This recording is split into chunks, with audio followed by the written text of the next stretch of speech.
So I haven't videotaped in a while, but I do want to say that this COVID-19 is really different. It's just something that we've never gone through. We've been home for a while. There's some negatives and positives. You can see it as the cup half full or the cup half empty.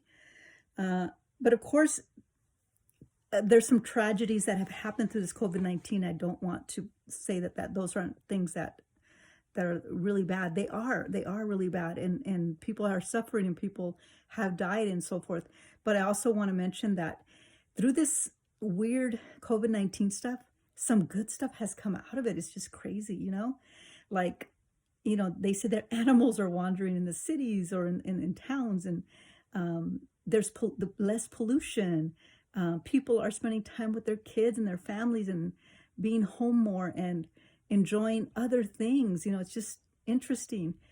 Yeah, we can't go to church, but God is in our hearts, and we want to get closer to him because we need him. And I don't know why I'm so emotional, but it's just amazing how God turns evil to good, I guess. That's something beautiful in a sense.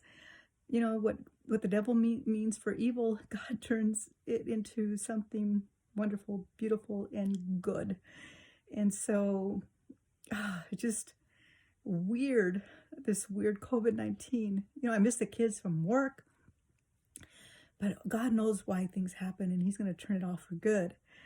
And, my kids got paid from unemployment. They got this money from the government, and, they're paying off their bills. They're attending school online, and they're completing things, and they're happy, and they're not so stressed with life and with responsibilities and stuff. They're just kind of slowed down. Not that it's not good to have responsibilities. It is, but it's just a time to rest. Isn't that weird? We just need to rest sometimes. Our minds, our physical being, our emotions.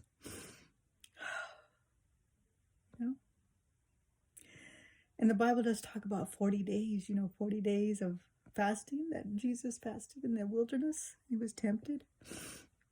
And, he was preparing his body for being crucified and preparing, he's the lamb, and he had to go and get slaughtered. He had 40 days in the wilderness to prepare himself spiritually and physically, mentally. And I'm wondering sometimes what God is preparing us for through these 40 days. Or more, I don't know. Noah was in the ark for 40 days, 40 nights. So, it just touched me. Right now, I didn't rehearse this. Yeah, well, God is preparing us. He's just so wonderful, and I just praise him. He knows all things. He knows what we need and why we need it and when we need it and why we're going through things that we're going through.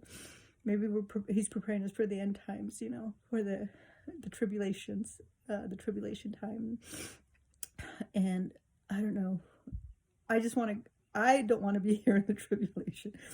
I believe that we're going to be raptured, and hopefully, I don't need to go through, because the tribulation is a tribulation. Who wants to go through that? So hopefully he's preparing our hearts and our minds and our families to get closer to him and to just listen to his voice and see what he wants from us and what he's requiring of us as Christians. What would he do? What would he want us to do at this time? What would Jesus do during the COVID-19? What would he do? What would he be? What would he be saying and doing?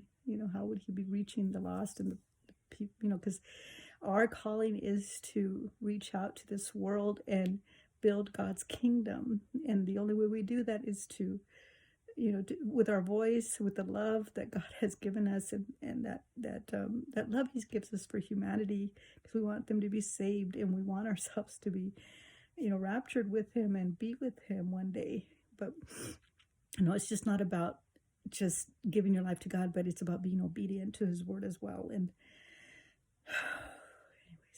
that's what I'm going through this COVID-19 stuff. And it's good and bad, I miss the kids. I worry about the students that have, that I don't think that they're safe at home. But I also worry that God has a plan and everything works for good to those who love the Lord. And I'm just praying for them, and join me in prayer.